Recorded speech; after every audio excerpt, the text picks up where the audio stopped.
Hello, Dave. How you doing? I'm good, Gary. How are you keeping this morning?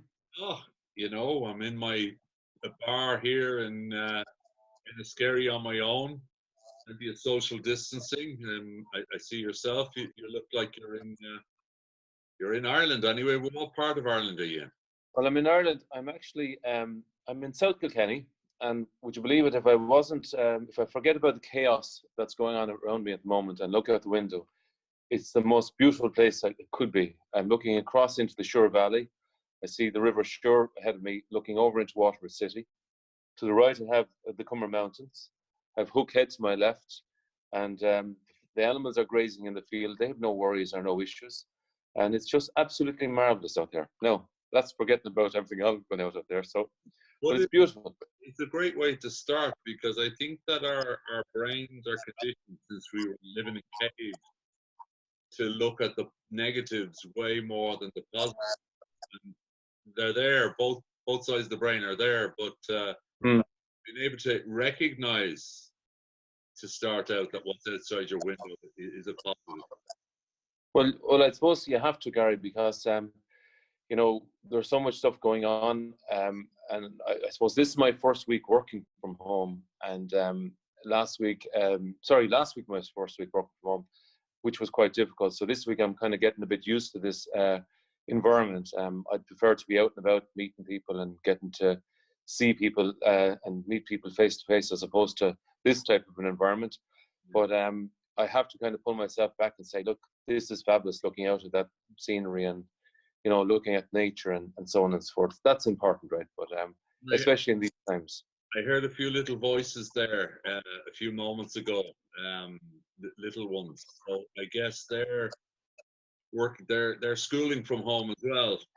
Well, they are. We've three kids at home, ranging from 11, 14, and 18. And I suppose last week, as part of this adjusting from my life at home, part of this as well is that last week I was saying to them, listen, I'm in the office for X amount of hours, leave me alone. And I was kind of saying to them, I'll see you this evening. But I kind of changed my style this week, whereby I have to appreciate that they're going through some issues as well in terms of adjusting. So I do break up my time every couple of hours, go out and see how they're getting on, get involved in a row or an argument, and then they leave me alone for another hour or two. But it was chaotic here last week because we've one of my eldest girl is trying to cope with the leaving cert coming up if that is to happen. Yeah, And then there's the youngest fella is looking in at me, looking into a computer screen, talking to it every day. So he thinks I've totally lost it at this stage. He doesn't just get it at all, and he wants me to go out and play soccer or hurling, go for a cycle, all this kind of stuff. But look, it's all coming together now, and we'll get a whole hand of it because this is the new norm for a little while to come. yeah. You mentioned you look to the left and you see Hook. So obviously, Mr. Varadkar's mentioning sort of by hook or by crook, we'll have the leaving cert. Particularly gets up the nose of your girl, huh? Yeah, well, yeah, he does allude to the fact that he has Waterford relationships, family. So he does. Some of his family comes from Waterford, Mm. County Waterford. So yes, by hook or by crook, he's saying it, but I don't know. I'm not as optimistic as he is at the moment, but he knows best, right? Have you learned anything about yourself? I mean, I know we're only 2 weeks in, but Ooh, you're nearly over um, 40. You know, I, I, I suppose one thing I learned, I'm not really cut out for this life in terms of stuck at home, right? I really appreciate the job now my wife does every day of the week, right? Looking after everyone. But for me now to be stuck at home, not getting out and about, meeting people, doing different things, I just couldn't cope with it too long, right? I kind of in my mind have it set up now that this is going to be for a couple of weeks, but I can't wait to get out on the road again and get moving, get meeting people because you just can't beat the physical kind of meeting and going talking to people and engagement. As I said earlier, talking to a computer screen, it just doesn't sit right with me at the moment, right? no, no. But I guess it gives us a greater appreciation. Of A, course. A for what we're missing, and B what we like and what we don't like. Because I was Mm, speaking to some people recently, and they're reconsidering their whole retirement plan. Would you believe? And this is no right. joke, where they're getting to the mid 50s and they're saying, "Oh, it'll be great when I'm at home." and now they've had some experience of working and being at home and they're not liking it. No, I understand that. Right? I get that a lot. Is there anything? Is there anything sort of that you've observed or you've seen from others that have surprised you, and your own team and your own organization? We're all going through adapting. How have Yeah. Speaking openly, every one of us have different challenges dealing with people within our organization, right? And I actually found from the last couple of weeks that there is a stronger engagement between people within the business in terms of working together, trying to get something done. We all seem to have one focus of keeping our people safe, talking to our customers and saying, how can we change to suit and meet your requirements, and how do we get back working on sites as safely and as fast as possible whenever we can do it. But I find people that you were struggling with before are all more engaged in terms of the greater good or the greater subjects, which maybe that's because I'm not beside them and I'm virtually somewhere else, so they don't have to look at me every few minutes.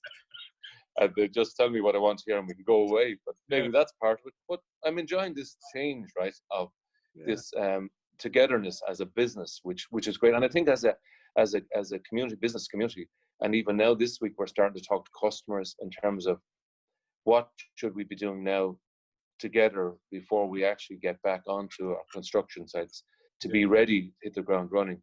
And there's a real honesty and a more easiness in our speak, and everyone has just calmed down a little bit. And I think it's probably, we're all getting used to taking our time, queue up, keep your distance, you'll get it when it's ready, slow down, and hopefully in our world, of construction world, that right from clients to us as contractors, that we just take it handy, relax, slow down a little bit, do as good, maybe even better, do it safely, of course, but just calm down, calm our minds down, calm our lives down, calm down as individuals, and maybe we'll all be better people and better organizations for it when this is true. And hopefully we don't all forget about this in a few weeks or months' time.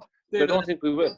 I know you're not, you say you're not adjusting so well to this camera thing, but I see a job for you as an evangelist in the United States, going around in the big stages, telling people, calm down, it'll all be fine. You have some good wisdom there. You just gave me a point there now, right? I'll just note that, because maybe that is something I should be doing, right? YouTube, I see 1 million followers by the end of the week. Just calm down could be the name of your podcast. Okay. I'll cut you in for a percentage, right? That's okay. I could be your promotion agent. So I'm thinking I know, but I'll ask you anyway. If there was 3 words, just 3 words that you would say to people right now, what would those 3 words be? I'll tell you. Can you see that, Garry? Bring a bit closer. Are you okay? Well, that's lovely. Sorry, what does that mean, right? Really, what I mean is, we just have to sort of ask people at the moment, are you okay? Both in your home, personal life, your family life, your kids' life, and also colleagues and competitors, clients, suppliers, supply chain, because we're all going through stuff at the moment. And just take a minute to say, are you all right? Is there anything you need to talk about? That's it. Isn't that wonderful? And then listen. I was just about to say that. There's the old saying of 2 ears and 1 mouth, and maybe we should all use it in that proportion. But Dave, I've really enjoyed listening to you. I genuinely have. Stay safe. Look after the children. We'll do that, Garry. Good talking to you.